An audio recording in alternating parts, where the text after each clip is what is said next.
Hello everyone, so today I'm going to be repairing my Nathan Rott doll from Monster High.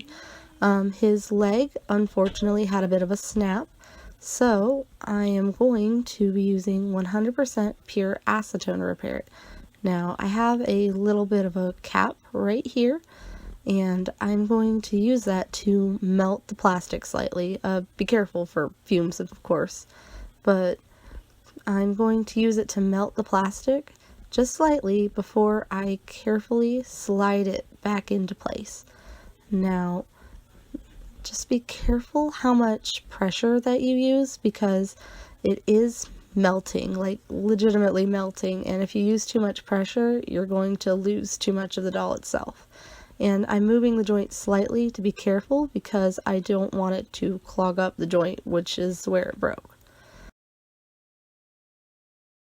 Alright, and repairs are looking good so far. So as you can see, the acetone has evaporated from it, and I'm still going to be a little bit careful just because I don't want it to pop off immediately. It's not 100% dry, but already it's holding its weight really well.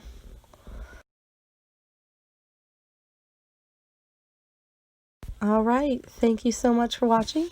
I hope you enjoyed this, and as for this, as you can see, his hair is unfortunately cut, but that makes him a good custom doll still, with his leg repaired. So if you have any ideas for that, just let me know, and thank you so much for watching. Let me know what you think. Bye!